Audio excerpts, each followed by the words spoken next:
Hello, ladies and gentlemen. This is Hollywood Matt Connelly with the double biceps. We'll get both arms in there. Make sure we get that split bicep in there. It is a contractual legal requirement every single time we appear on camera. I am here. It is part of the Daily Combat podcast. Our special guest today is one of the most electrifying men in arm wrestling today. He is fresh back from an overseas trip at King of the Table 5, where he not only hosted the event, he hosted the press conference, he did commentary. This man got to meet some of the icons in the arm wrestling world, and it is so good to see somebody who's put in so much hard work over the last few years get his opportunity. And not only did he take that opportunity, but he hit it out of the park. So please welcome the Aussie arm wrestler, Jake Ward. That was a pretty cool intro. Not sure what to say about that. It was awesome. Yep, that is right. I was very lucky to get the opportunity to be a part of Core Sports and the King of the Table team. I was very looked after. Flown over to Dubai, worked with Core Sports, hosted the press conference, the pre-show, got to MC the event and commentate one of the matches there. It was just an epic event. It was awesome. Still riding high from it. I'll probably ride high for this for many years to come. And fingers crossed, People Power will come out again, and I'll head back there in February. Yeah, absolutely. Well, I mean, it'd be silly of them not to have you back because you did such a good job. And as you were saying before we went live, the feedback that you've seen, 98% positive. I haven't seen anybody say that you did anything that they didn't like. But I guess if you look hard enough, you always find somebody that. Of course. But yeah, it was very surprising the way the internet looked after me. I don't know if someone put super secret filters on my phone that no negative comments could come in. But yeah, I got a taste of it. Was told straight after the press conference. One of the athletes was actually watching the live stream on their phone just to see some comments to see if anything stood out whilst I was talking, and they just went, "Man, you killed it." And I thought they were just being nice. He said, "Nope, all the comments, they were hardly talking about the athletes." And I was like, "Oh, wow." That was pretty cool. It's not my job to do that. It's very great, but my job is to get the athletes over. My job is to make sure the athletes look like $1 million because it's not about me. My job, although it's amazing that people were talking about me, and it's amazing that the people were saying so many good things. My job, which I feel like I did throughout the whole weekend, is to ensure that everyone is talking about the athletes involved, because without the athletes, I'm just talking to myself. Yeah, exactly right. And I think a lot of people get that wrong when they think if they're in a hosting position that it is about them. But reality is that you're there to make everyone else look as good as they can and to present. It's like, hey, you want to see these guys. These guys are the reason that you're here to see them. And he's sort of presenting it in a way that the audience gets to interact with like, why am I watching this? And it's like, well, I'm here to tell you why. Like, this is why. You've got some of the best guys in the world, and they're going to come out and they're going to put on their skills in front of the biggest audience that they can. So it's very much you've nailed that part of it, and you understand that very well. And I think maybe it was from the old wrestling days that you had, where you can see that trying to build somebody else's character is just as important as trying to do it yourself as well. Yeah, absolutely. I get nothing out of me looking way better, or making my guest or someone I'm interviewing, or even whilst commentating matches. Yes, I've got catchphrases and things like that, but it's never about getting me over. I always look after it. So like when I was at the press conference, talking to a couple of athletes, there's some out there that just hate it. They hate press conferences. They hate interviews and things like that. I'm like, do not worry. You just say what you want to say. I'll take care of the rest. I can read tones and things like that. When you start to feel uncomfortable or you feel like you're blabbering, I said, mate, I'm coming. I've got your back. I'm not going to leave you out there, dying or whatnot. I'm like, I'm coming in, man. Don't worry about it. I'm in your hip pocket. So yeah, it's always about it. That's what I do, because then, full circle, it makes me look better. because if I'm now getting everyone excited about these matches, because to be fair, everyone was writing the last king of the table off. They were a bit like, oh, the card's not that good. So I thought I'm going to just try and get the magic machine going. And hopefully we generated more hype. We generated more pay-per-view sales for the company. So, yeah, that's what I do once again. And then for those that bought it, they just saw epic matches from start to finish. That main event, Dave Chaffee and Leighton. Man, what were you thinking standing next to the table when that was taking place? Were you thinking that Dave had it when he started to switch to that press? Well, it was quite funny because whilst I'm watching it, I was like, this match is amazing. But at the time, I was like, is it amazing because I'm here? Am I putting some mayonnaise onto it? But then afterwards, everyone's like, oh my God, one of the greatest matches of the year. Yeah. Second of all, for 2 or 3 rounds, I'm in Dave Chaffee's corner. So I'm there with the big guy. So he sits down after a strong round 1, and he came over to my side where I was just standing off camera, and there was no one there, and he puts his arm up, and his wife's 5 foot and 30 kilos. Lovely lady Amber, she is. But she was struggling to hold Dave's arm because, like, you know, shoulder pressing your body weight. And I could see Dave tensing his arm. And it's like, well, you're not relaxing. So I grab some ice and I'm over there and I'm rubbing. And then, yeah, the first thing I say to Dave is mate, I'm not going to take an arm wrestle. You know what to do. So then, yeah, being in his corner. And then after round 3, I went off at him. I scathed him. I gave him an absolute good old-fashioned scolding. That's what I did. Yeah, so he comes up, he gets 2-1, and then, yeah, round 2-0, and then round 3, 2-1. And I could see his mind going, and I could see that he was thinking about, here we go again, 2-0 up. It's inevitable. And then I was like, effing get that out of your head. Yeah, this is bullshit. You know, that endurance stuff. I said, you're the man. I said, you're Dave Chaffee. I said, get that shit out of your head now. Like, that is ridiculous. I said, we've got 6, I said, we've got 4 more rounds. I said, you've got 2 more to do it. 2 more fucking wins. And then he gets up and I slap him on the back and off he goes. And yeah, he was very, I mean, he goes on to lose the next 2 rounds after that, but he was very grateful that I was supporting him and things like that. But then the famous Lachlan Adair Engen Terzi thing happened when I was standing next to Lockie, and he's like, oh, I'm just messaging Engen. He's telling me what Dave should do to win. Like, go and tell Dave. Yeah. Go and tell Dave what to do. Engen's pretty smart. You know, if you're going to take advice from someone. And then Lachlan became his corner man. And Lachlan there was awesome as a corner man because he's so knowledgeable in physical therapy. So whilst I'm icing Dave's arm and whatnot, like Lockie's in there and he's turning Dave's wrist and hand and he's releasing nerve endings and things like that. So would have just made Dave feel $1 million.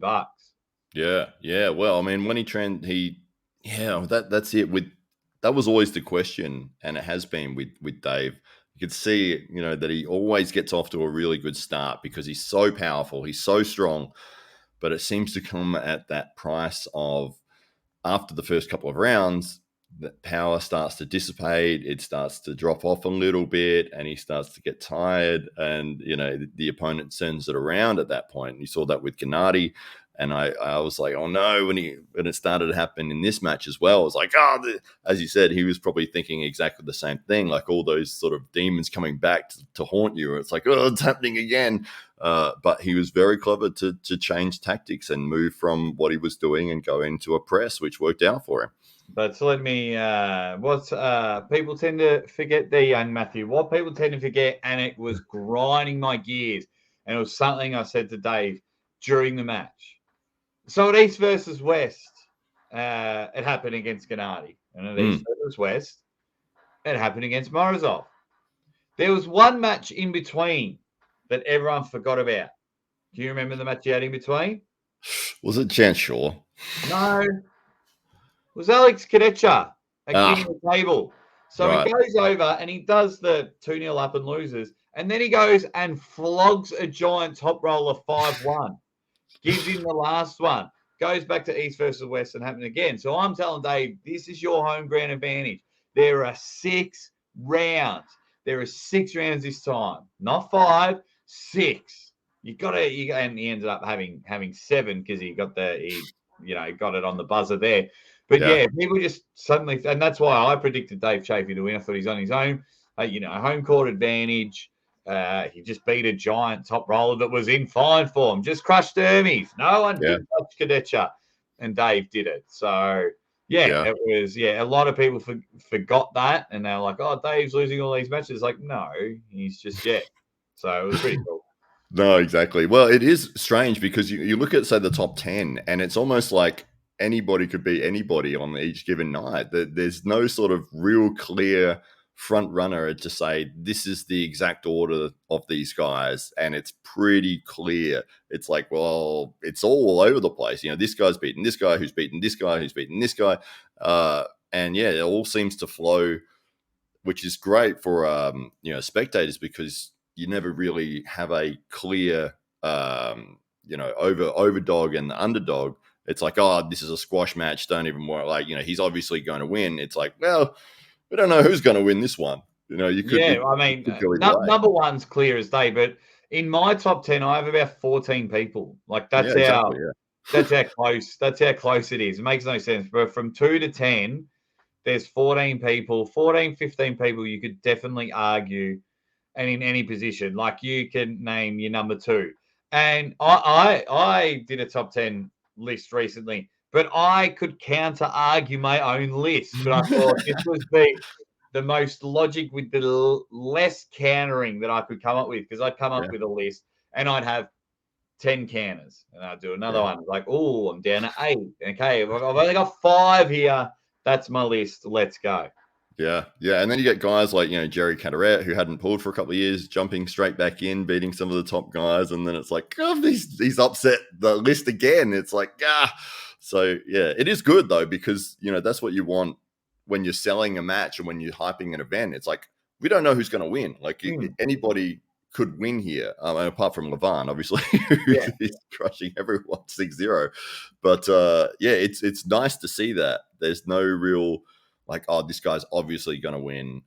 It's like, well, hey, this is a 50-50. It could go either way. And that's how it felt with Chaffee and Leighton. It was like, I don't know how it's going to go. And it went down to the absolute wire.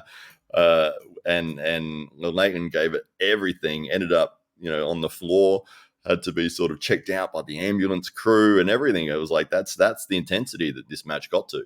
Yeah, he was taken out by ambulance. So I had Dave Chaffee's blood on my jacket. The photo of it was so intense. And for those that watch the show that don't know about arm wrestling, you have to hold on to a peg with your opposite hand. And Dave was holding on that tight that he was bleeding on that hand as well. There was blood all over that peg. Like, not only was he bleeding on the hand that he was arm wrestling with, but he was bleeding on the other hand as well. And there's a really great photo out there of the bloody peg. Wow. It's amazing. I didn't know that. That's incredible. Yeah. So strong, Dave Chaffee. So strong. I've talked about this a couple of times, but I got that we've got a plate loaded preacher curl at the gym, and I got 80 kilos on it with 2 arms for 1 rep. Like, right, 2 amazing. Arms. Just got it. Very happy. Sent the video to Ryan Bowen, who sends me back Dave Chaffee doing it with 1 arm for reps, casually talking to the camera at the same time. I was just like, oh my God. Yeah. Unbelievable. Raw horsepower, he's probably the 2nd strongest arm wrestler on the planet in pure horsepower. Absolutely. Yeah. Was it you that was talking to Dave and you were asking why he didn't go into the hook with Levan? And he said, when you get up there, it's just a different, your sort of strategy goes out the window. And I think that might have been on the Mark Boyd Strongcast podcast. But where Dave and I more spoke about when I spoke to him just off camera, like I can't believe I'm saying it, like just hanging out with Dave Chappie. It's still sitting pretty surreal that I'm able to say that. Just some of these guys I can just say, well, can now call my friend. Yeah. Is Yeah. just blows my mind. Yeah. Well, it was so good because I got to see you perform in person at the Over the Top tournament at the start of the year, which Larry Wheels attended. And I remember you saying this was my audition to Larry. Like, I wanted him to see that not only can I perform at this level, but I can do this all day. And you did. You did it for like 14 hours or whatever the thing went Yeah, for. I think the event went for 9 hours, but like the night before, I was with Tom Iglesias. I can never get his last name right. One of the best people in Australian arm wrestling. Yeah. Packing his, because he did so much for Over the Top, but I'm packing his truck to help him out till about midnight, 1 a.m.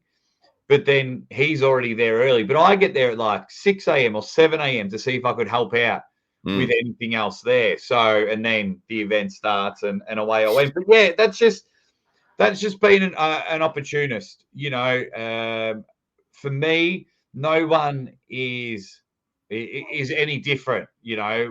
So I made sure, like when I spoke to Larry, that I was just going to be me, and made sure that I told him what I was thinking. I told him how I felt, because some people might, and there's nothing wrong with idolizing people, and there's nothing, we all have all these sports people that we just really, really love and get behind, and a lot of people love Larry, but I will never,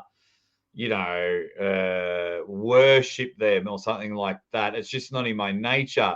I'm just going to come up as if you're my really good mate. And if you go back to one of Larry Wheels' video that I'm on, I just walk up and I'm like, Larry, my man, what's going on? And I did that with one of the most intense arm wrestlers at King of the Table, which is another funny story.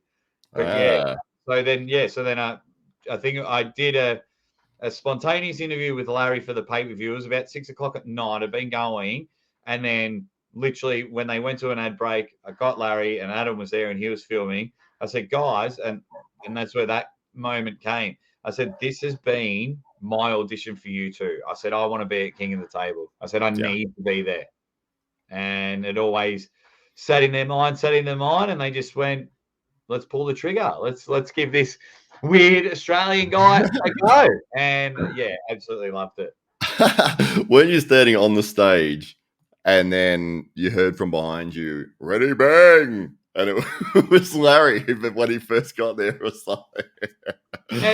It's amazing. It's really amazing. Like when your catchphrase is said literally all around the world and literally by the biggest names of the sport, when they hear you or they see you, it becomes synonymous with the ready bang. It does annoy a lot of people in the world, but when the biggest people, one, it's awesome that they know the catchphrase, but two, it's even better like that they know who I am.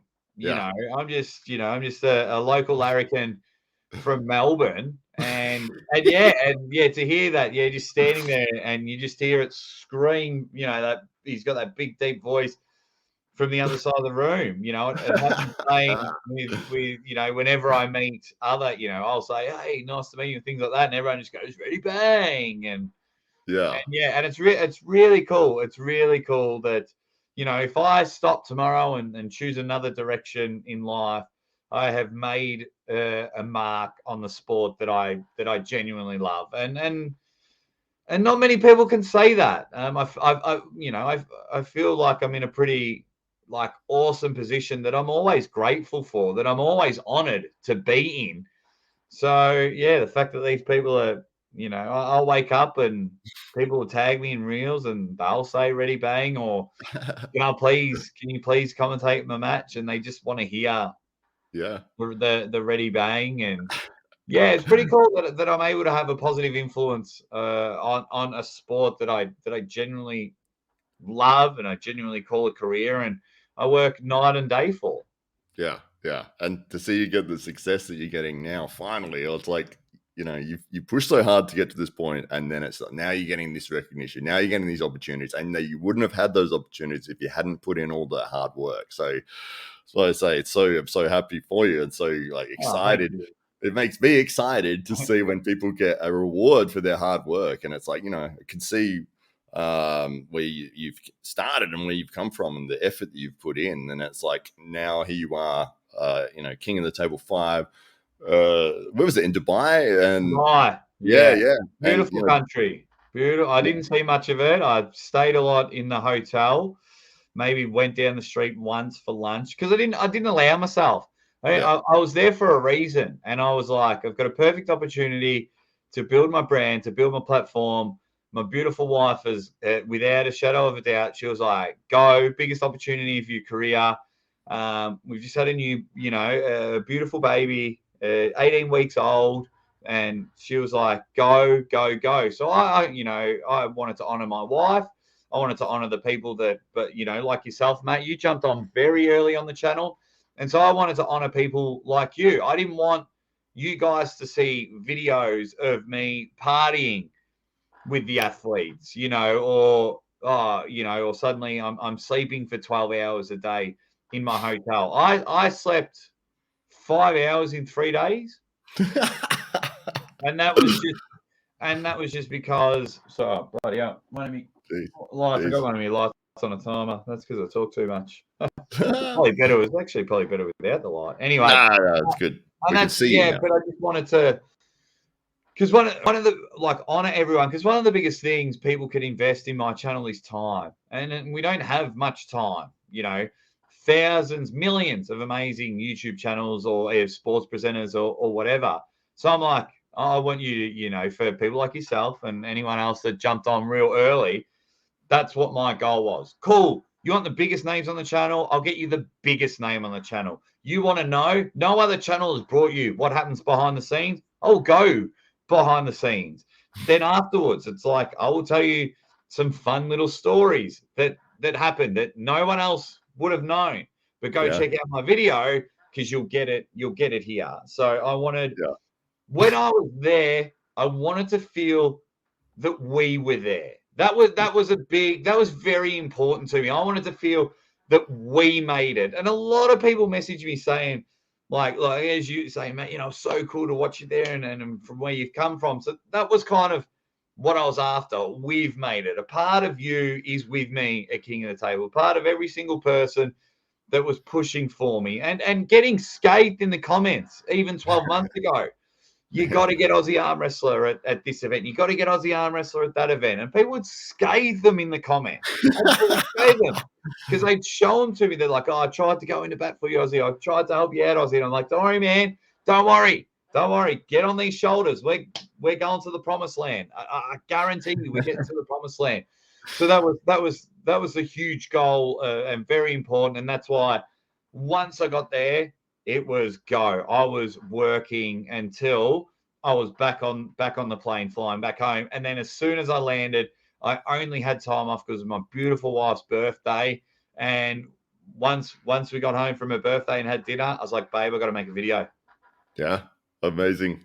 It's so cool to see it. Yeah, as you said, I think everyone that have watched it and everyone that I've spoken to at the club and all the rest of it, we did feel like we were partly there as well by watching your content. And it was like, "Oh, did you see Jake? Did you think, what'd you think of it? Yeah, he did such a good job." And it was like everyone was like feeling positive, like you did this thing and he got there and he's done it, which is amazing because it's like it wasn't from like the athlete side of it. It was from all the other end of the spectrum in terms of like you've been making videos, you've been doing podcasts, you've been promoting, you've been hosting events, you've been, and it's like, but that's the way that you found the success to get there. And it was like, it's so cool to see that. And we are lucky enough to have your presence this Sunday. We have the Titans Open tournament happening here in Adelaide, 54 Hyde Street in Adelaide, the city, for our event. And you're going to be assisting. You're going to do some commentary with me. And yeah, it's going to be great to have you in person. Oh, it's going to be amazing. And that's the thing. And for me, it doesn't stop. I've got a taste of this lifestyle and I love it. I absolutely love it. So arrive back in Melbourne, Australia on Monday. I'm flying to Adelaide on Sunday for the Titans Open, and I'm really looking forward to it. There's a lot of promising stars here in Australia, and I really just want to, not only is it amazing and I get to commentate arm wrestling and commentate any sport, which I love to do, but I kind of also want to let everyone know in Australia, like, if you really want it, if you really want it, you can definitely get it. You can definitely go and get it. You're going to have plenty of matches, and you're going to have, where you get flogged, and there's going to be plenty of events that no one turns up to. Or if you're going the YouTube land, there's going to be plenty of videos that no one watches and whatnot. But if you really want it, I mean, if you really want to go for it, you can. And I'll never forget where I come from. Oh, I'm a pretty loyal guy. I think I'm a pretty grounded guy. And I'm sure everyone in Australia will certainly just bring me down a peg or two if I get a bit ahead of himself. I know my mates do. I know my mates outside of arm wrestling, they tried to catch up with a beer for them, and they were just like, "We don't care that you're on pay-per-view, you idiot. Pull your head in." So they're just having a muck around. But yeah, I just want to, and then if anyone's, I try and give a bit of my time, as much as time as I can. So if anyone at these local events wants to ask questions, even if it is, what's it like meeting A, B, or C, or if it's, I try and give advice for people that are working on YouTube. Hey, A, B, and C work for me. Try this. I can't guarantee you success, but this is what's working for me. So really, really can't wait to get there on Sunday. I think it's going to be an absolute cracker of a tournament. Can't wait to see the best in South Australia go at it. Been speaking to a few people that are going to be there, whether they're spectators or competing. So I think it's going to be mega. Yeah, it should be a lot of fun. One of the differences that we're doing with this tournament is the starting in straps, as opposed to traditionally where you start outside of straps, and if you do slip, then you go to the strap. Are you a fan of that? Or what are your thoughts on the immediate strap rule? I'm a fan on anything that saves time. So I never Right. want to rush through a tournament, but tournaments take a very, very long time, especially if you don't have multiple tables. So, like my very first super match was starting straps. Yeah. At Arnold's 2019, all super matches started in straps. Yeah. And Yeah. that can save, obviously it's an advantage and disadvantage for some pullers, but that can save a lot of time because it's like we're going straight. Yes, the strap can sometimes take a while to put on, but you're not dealing with the first 4.5 minutes. Now, if you're only running one table and you've got 4 divisions at the Titans Open, the 70s, 80s, 95s, and 95s plus, that's a long time. So Yeah. you need, go on straps, can't slip, Yeah. can't go anywhere. If you miss the start or a foul's called, you're stuck together. You're Yeah. not walking off. So it can work. Yeah. It can work. And that's the beauty of it. We've got Western Australia, Queensland, New South Wales, 2 in New South Wales, Victoria, and hopefully Tasmania in 2023, talking to some crew down there. Mm. So there's plenty of opportunity to pull at different events. So, we know when we go to Titans Open, straps only, Yeah. and may force people to improve their training. I know I always forget to train in straps when I go to training, always forget, and I need to train in straps. Yeah, it does add a different element to it. I think it just personally, it frustrates me so much when you're refereeing people or you're setting people up for, as you said, might take 2 minutes or something to get them, fairly started. And both guys knew they were going to slip from the start. And it's like, and then you go, and they both just go whip and pull their hands away. And it's like, why did we do this? Like, when you just say you're going to slip, because it's pretty hard to actually catch somebody if they're going to slip, most of the time they're going to get away. And even during a match, if somebody is losing and it's like, oh, I'm losing, I'll just sneakily escape That's this. And right. it's like, it shouldn't happen that way. It should be, I mean, there is that rule of if it's an intentional slip, it's supposed to be a loss, but it's very rarely enforced, and people can, disguise the way that, oh, well, I was really trying to get, you were slipping. Yeah. Yeah. So to eliminate all of that, it's like, no, strap straight away. Yeah. So I'm a big fan of saving dead time. I hate dead air. I hate dead time. I believe our sport is so good. I believe it's incredible. I absolutely love it. Of course I love it. But I know that it's the 15, 20 minutes of setup for 30 seconds of action is not appealing to a lot of people. Yeah. Yeah, absolutely. Especially if the match ends on fouls or you get a pin and then they restart because of this. And it's like, I mean, even that last round in King of the Table, how many times did Dave have to actually get a pin? Was it 3 or something before it was like, okay. So, but yeah, it worked both ways. Even midway through, Dada Khan versus Morozov, that match went for 50 minutes alone. And there was like, David Dada Khan got, I think it was like 5 minutes and 15 seconds or something in between one round. So wow. That's a lot of dead time. And Yeah. I mean, lucky we had one good commentator, because one half of the commentary was getting ready for their match. So lucky he was able to talk and engage. Otherwise, everyone's just like, what's going on? Just waiting. Exactly. And especially for the people that are there in person, they're just like, well, what's happening? The thing that sort of frustrated me, and I talked about this a little bit on the recap video, was that when they would slip and both athletes would disappear into their corners for 2 minutes, and it's like, it's a slip. It's not a rest. Like, come back. What are you doing? And then, if there was a foul, same thing. Oh, they go wander into the corner, ice the arm down. It's like, it's a foul. It's just, put your arm back on the table and what are you doing? I spoke to Tim Talmadge after the event, and the next day we caught a ride together to the airport. And I was just like, I said, I thought your refereeing was pretty good. I said, that Matt, you just lost control. And that's just a learning curve. You just lost control. And he's like, oh, yeah. I mean, yeah, he's an American with 2 non-English speaking athletes. Translators aren't at the table. Their backs turned, because like he would tap one on the shoulder and go, come back to the table. Then that person looks over at the other person, the other athlete, and he's not at the table. So he's like, well, I'm not coming back to the table. And they both have their backs turned. So it was hard for Tim, but I thought overall Tim did a great job. But that one, you just got a little bit ahead of him. Absolutely. Yeah. I mean, I think the refereeing was very solid, very standard in terms of like, he enforced the rules very well. He wasn't a major influence on the match in terms of like the athletes were the people that decided the match as opposed to the referee, when sometimes the referee can, be calling things or setting people up and they haven't done it right. And, all the rest of it. I think he did a fantastic job really overall. Who's reffing the Titans Open?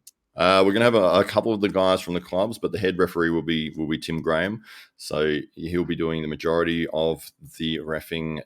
But when he is pulling in his class, we're going to get a couple of different guys from the club that volunteered to do it. They have some experience doing that as well, thankfully. Been pushing them to do more refereeing because it is a vital part of the sport. Absolutely. It's hard.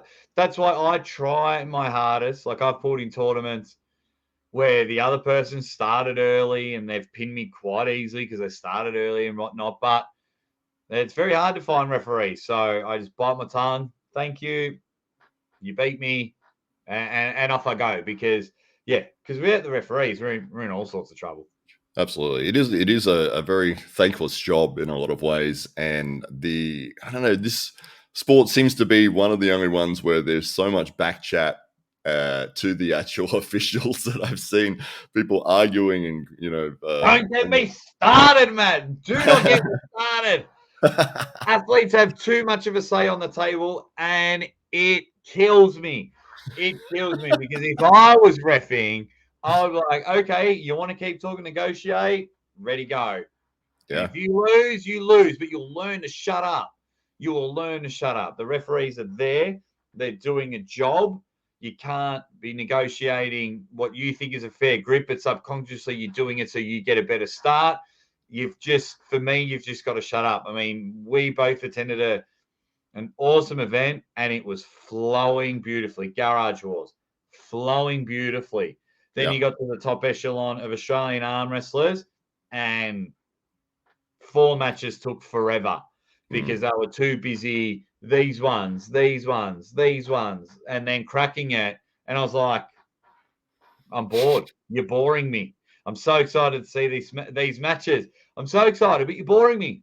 Just start. Yeah, I remember hearing you calling out, just strap them up. Yeah.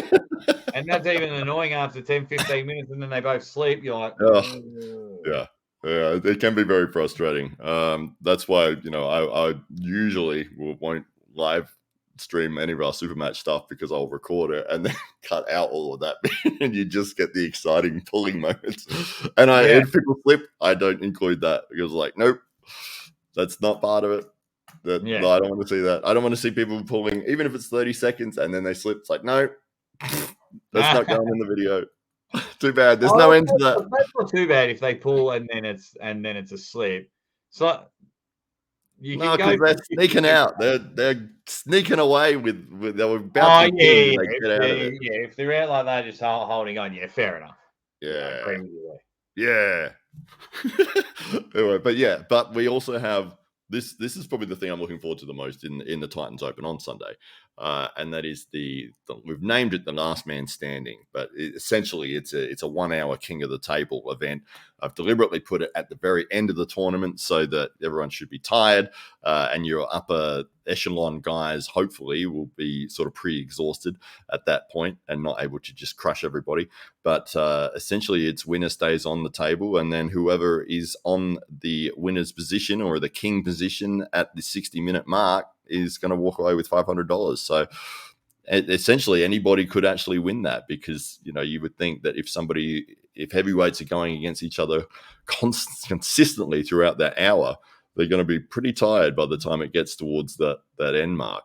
I might have to sniff around like a vulture on a dead carcass with about 15 seconds to go. See if I can just get there. Pretty cool idea. It seems pretty fun. Looking forward to that, actually. Yeah. An hour on the clock. Yeah, I like it. Yeah, we've got so it's $500 for the person who's in the king position at 60 minutes, and it's $500 for the person who holds the king position the longest on in total over that hour. So by time or by pins? By time. So okay. Yeah, but there will be encouragement to not just sit there and hold somebody this far away from the pin, to extend your time. I'm sure there'll be a lot of manipulation or attempted manipulation as to what's going on. But the people that are starting will be the only people allowed in the hour. So it won't be that people can jump in the last minute. And it is last man standing. So if you say, I can't pull this round, I'm going to wait for a little while. No, sorry, you're eliminated. I reckon you have to at least pull every 10 minutes, depending how many people are in the line. But you should have at least 6 matches before the last 5 minutes. Yeah, exactly. Just depending on how many people, you know what I mean? Yeah. Like you must have had, give them a texter on their hand. They must have pulled at least 6 times, a different color. Yeah. So black's 10 minutes, green texters the 20 minutes, 20 to 30 minutes, blue, red, whatever. Yeah, because you don't want people sneaking away and then hiding in the bathroom until the last 5 minutes That's to come out completely fresh. To get their $500. Otherwise, I heard that the commentators of the event get to split the money if people cheat. I'm pretty sure that's how it works. Yeah, absolutely. But we're looking forward to it. It will be this Sunday, October the 9th, if you are in South Australia or if you're in the country or anywhere in the world that you want to attend this event. 54 Hyde Street in Adelaide. It is the Imagination Studios building. We will be there, myself and this man, the most electrifying man in sports entertainment in the arm wrestling world, with the most electrifying trophy in all of arm wrestling. Which I don't know if I'll bring that, though. I don't know. Actually, I don't know. I don't know where it is at the moment. What do you mean? It's always there. I know exactly where it is. There it is. But as you can see, it's broken. Are you broken? I almost lost it, so I'm gonna have to glue the other handle on. I don't know how you glue, pure gold. But when about 3 weeks ago, I went to England and they lost my bag, and that whole that being in England and at that event was amazing. The flights, horrendous. It took me 49 hours to get from Melbourne to Manchester. So I got quickly tell the story. I flew from Melbourne to Thailand, and then I had to have 8 hours waiting in Thailand, which then got delayed another 3 hours. So I waited 11 hours in Thailand in an airport, wasn't allowed to leave. So then what that did, because I was going to go from Thailand to Copenhagen and then Copenhagen to Manchester. But because this Thailand flight was delayed, once I arrived in Copenhagen, my Manchester flight had already gone. So then I'm running around like on crutches. I was on crutches, running around like crap. And then, the next flight's in like 7 hours, but you have to fly to Germany and then to England. And I was like, oh my God. So then, so fly to Germany, another 3 hours stopover, finally get to Manchester. And then the whole, you're waiting for your bag. I arrived like 14 hours after my scheduled arrival time. So everyone that I was organising, I was supposed to have a proper training session with Club Torture over there in the UK. I was supposed to do some podcasts, and then I had almost like a who's who of Arm Wars just waiting to have dinner with me. And credit to them all, like I didn't get there until like 9:30, and they were starving. So they were really, they were awesome to stick around, and they knew that like, a lot of them were pretty happy to see me, and they knew that like I was going to be in a good mood. So yeah, and then just waited, and then they couldn't find my bag. So then like, oh look, if we do find it, it's usually between 48 and 72 hours. And I was like, well, I'll be heading back home by then. I'm only here for the weekend, which is very hard to explain to people in customs, by the way, that you're flying to the other side of the world for 70 hours. Yeah. They giving you these ones. So I had to work my charm on them there. But then about 5 or 6 days later, my bag came back with all my stuff. Nothing was missing, but some stuff got broken. And one of them being the trophy. But a part of me doesn't mind because it tells a story. And as everyone knows that watches the show, I love telling a story. Yeah. So were you able to show that trophy to everyone in England? No, I didn't have a bag. I had no clothes. Wow. I had nothing. But with, what it did show to me was the arm wrestling community is awesome. So the people there were just like, let me get you some clothes. I had Neil Pickup wanting to take me across the road after dinner. And he goes, that shop's open. Let me buy you some T-shirts, some socks and jocks and things like that. And I was like, no, man, I just kind of want to share and a beer and hang out. And so everyone was awesome. And then heaps of people like bringing me clothes and buying me clothes. And I felt really rude because they were like, no, you keep them. And I'm like, I don't have a bag. Put them in. I got a bag with my laptop. Yeah. So I can maybe take some socks and jocks to say thank you. But it just shows how amazing the arm wrestling community were. One of their men, one of their teammates was struggling, and people that I never met on the other side of the world were just running around ragged. Some on the upper echelon of the the arm wrestling ladder, and some from the local clubs or whatever, or just fans of the sport were doing what they could to help me out. Amazing. Yeah, absolutely. Such a good community of good people. Nice to see that they took care of you while you were over there, and you were able to sort of get by even without your bag and without the trophy, the most electrifying trophy in all of arm wrestling. So that trophy doesn't go anywhere. I wanted to take it to Dubai, but I'm like, no. It stays at home now. It stays at home unless whoever puts the $100,000 up to challenge me for the trophy. Match on top of the was it the Khalif Tower, or the tallest building in Dubai? Yeah. Almost like a Wiz Khalifa, but I think that's a person. That's a rapper. Yes. What's that building called? Something like that. I'm not too sure because I was too focused on the world's largest shopping center Oh, is in Dubai, and I didn't go because I just didn't have time. But I was like, oh, that's on the bucket list to take my wife to and just leave her there and they see in 3 days. Go nuts. Just hopefully there's shipping containers there and you just send everything back all the time. wow. Amazing. Yeah, absolutely. Well, hopefully we will see you at the next King of the Table event. Oh Maybe even man. an East versus West, or potentially some of the Yeah, bigger well, these cards East that are happening. versus West, I can't make it. They already announced their team prior to King of the Table, but there's been some murmurs, some whispers, some conversations, and ironically, King of the Table wasn't the first major company to offer me a gig. Wow. Another company did, but restrictions entering that country. Ah. So we haven't announced that because things might change and I still might be able to make it.